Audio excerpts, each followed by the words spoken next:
Hello everyone, আসসালামু আলাইকুম। আজকে তোমাদের সাথে আমি একটি রান্নার রেসিপি শেয়ার করব। সেটা হচ্ছে শালগম দিয়ে গরুর মাংস রান্না। তোমরা শালগম চিনো কিনা জানি না, কিন্তু আমরা এটা খাই। যদি কেউ চিনে থাকো তাহলে আমাকে অবশ্যই কিন্তু কমেন্ট করে জানাবে, ঠিক আছে? দেখো, আমি প্রথমে শালগমগুলো একটু ভাপ দিয়ে নিলাম, এরপর পরিমাণ মতো তেল দিয়ে নিলাম।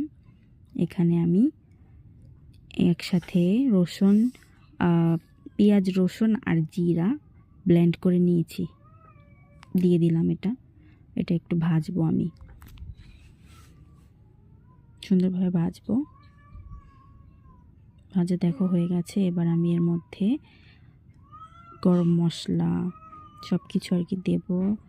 এবার আমি এখানে আদা বাটা আর হচ্ছে যে একটু কাঁচামরিচ বাটা দিয়ে দিলাম। এখানে কিন্তু দারচিনি, এলাচ আর তেজপাতা দিয়েছি। এবার এটা ভাজা হয়ে গেলে এখানে আমি পরিমাণ মতো লবণ, হলুদের গুঁড়া পরিমাণ মতো আর একটু মরিচের গুঁড়া দিয়ে নেব। আমি কিন্তু দুইটাই দিয়েছি, মরিচের গুঁড়াও দিলাম আর আগে দিয়েছি আমি কাঁচামরিচ বাটা। সুন্দরভাবে আমি কষিয়ে নেব। কষানো বলতে ভেজে নেব আর কি, কষানোর পানি তো এখন দেই নাই। এটা যখন সুন্দরভাবে ভাজা হয়ে যাবে, যখন দেখব যে নিচে লেগে যাচ্ছে সুন্দরভাবে এটা, তখন আমি সেই ক্ষেত্রে তখন আমি এখানে পানি এই যে দিয়ে দিলাম। পানিটা সাদা কেন জানো? কারণ এখানে আমি আদা বেটে যে রেখেছিলাম না যে বাটিতে, ওই বাটিতেই পানি নিয়ে পরে বাটিটা ধুয়ে দিলাম। এই যে দেখো, কষানো হয়ে গেছে। সুন্দরভাবে কষাতে হবে। যখন দেখব কষানো হয়ে গেলে কিন্তু বোঝা যায়, তেলটা উপরে উঠে আসে কষানো হয়ে গেলে। এই যে আমি এখন কষানো হয়ে গেছে, মাংসগুলো দিয়ে দিলাম। সুন্দরভাবে কষাবো মাংসগুলো। এখন আমি ঢেকে কষালেও কিন্তু ভালো হয়, চুলার আঁচটা কমিয়ে দিয়ে কষাতে হবে সুন্দরভাবে।